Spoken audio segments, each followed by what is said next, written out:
During debates on the banker bailout bill on the floor of Congress last week, Congressman Brad Sherman made a startling revelation. Many of us were told in private conversations that if we voted against this bill on Monday, that the sky would fall, the market would drop 2,000 or 3,000 points the first day, another couple thousand the second day, and a few members were even told that there would be martial law in America if we voted no.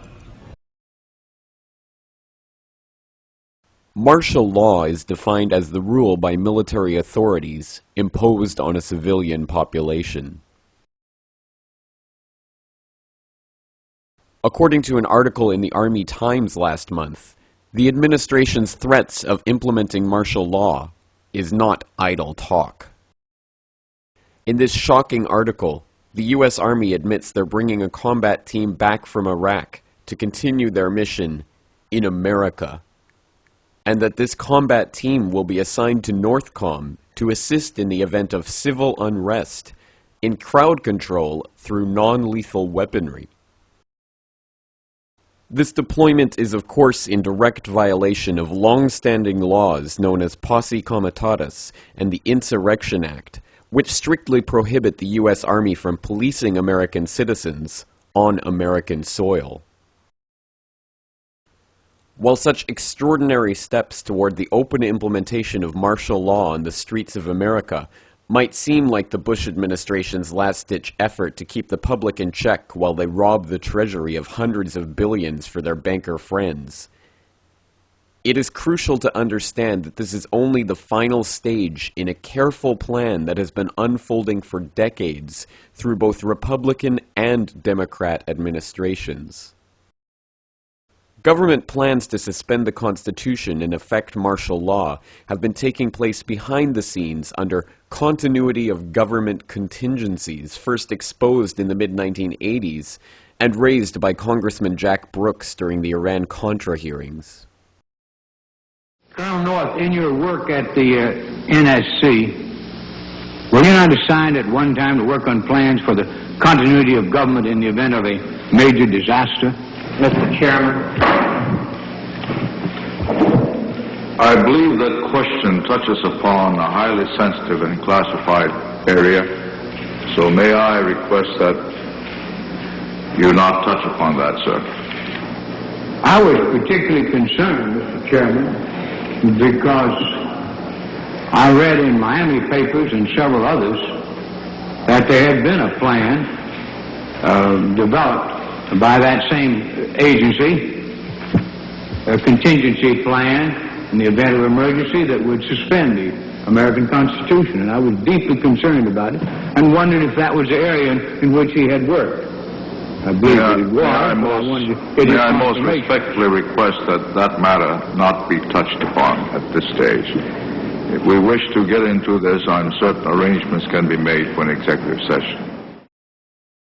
Urban warfare drills took place throughout the 90s, with American troops training with foreign soldiers to arrest and detain U.S. citizens. What you're seeing is real. April 10th through April 20th in Swansboro, North Carolina. This has been repeated across the country in the last 2 years. So-called urban warfare training in America. Of course, in the case of Swansboro, they actually pulled people over and searched their vehicles with the local police department. A local listener sent me this video of the Swansboro incident.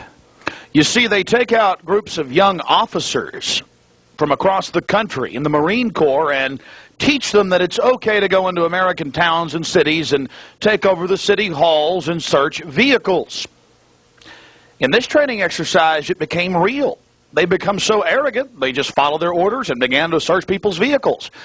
And as you're about to find out, it's not just the Marines, it's the Army too, in Central Texas. These drills quickly became reality, as in 2005 the National Guard was deployed in the wake of Hurricane Katrina to seize legally held guns from law-abiding citizens against their will and at gunpoint. No one will be able to be armed. We will take all weapons. Police department!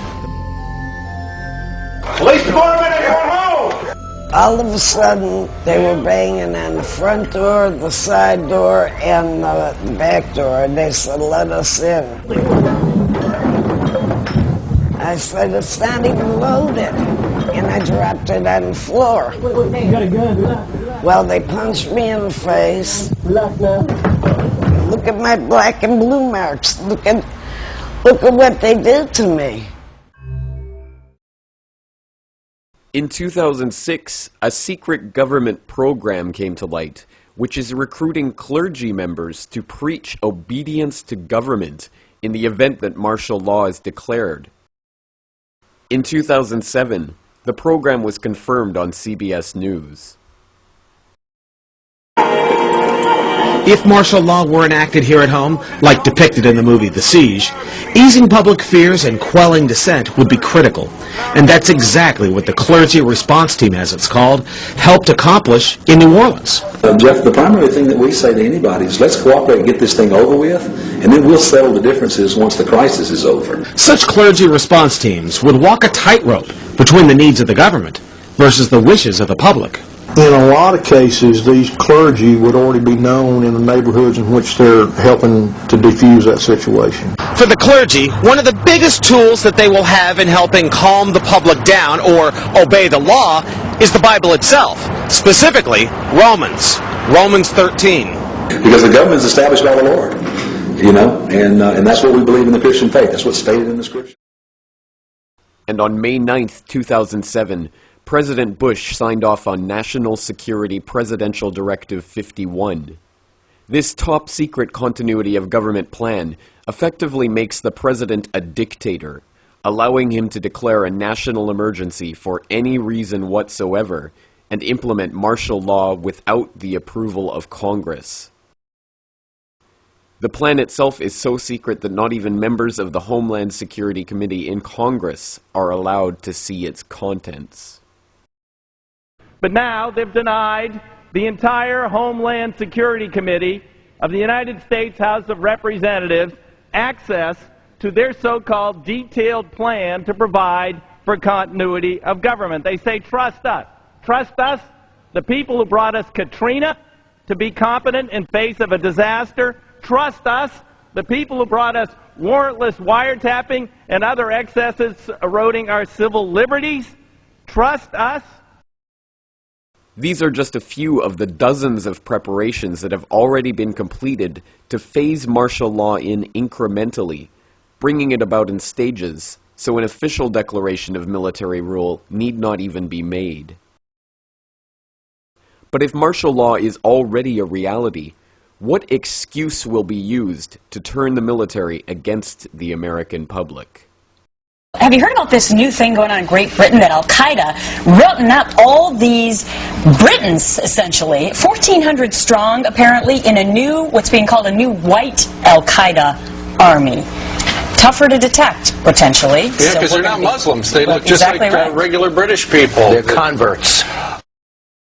In 2001, Section 802 of the Patriot Act made any criminal offense, even misdemeanors, classifiable as terrorist activity.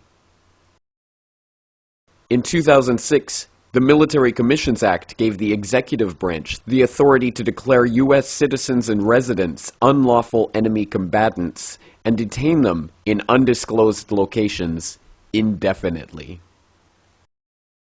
And now, H.R. 1955, known as the Violent Radicalization and Homegrown Terrorism Prevention Act, currently awaiting passage by the Senate, will effectively outlaw dissent of the government, even on the internet. It seems the table has been set for those citizens who resist any government decree to be dealt with as terrorists by the U.S. military. And now that the banker bailout bill has been passed despite fierce public outcry, dissent has never been more rife amongst the general population. Every nation in every region now has a decision to make. Either you are with us or you are with the terrorists.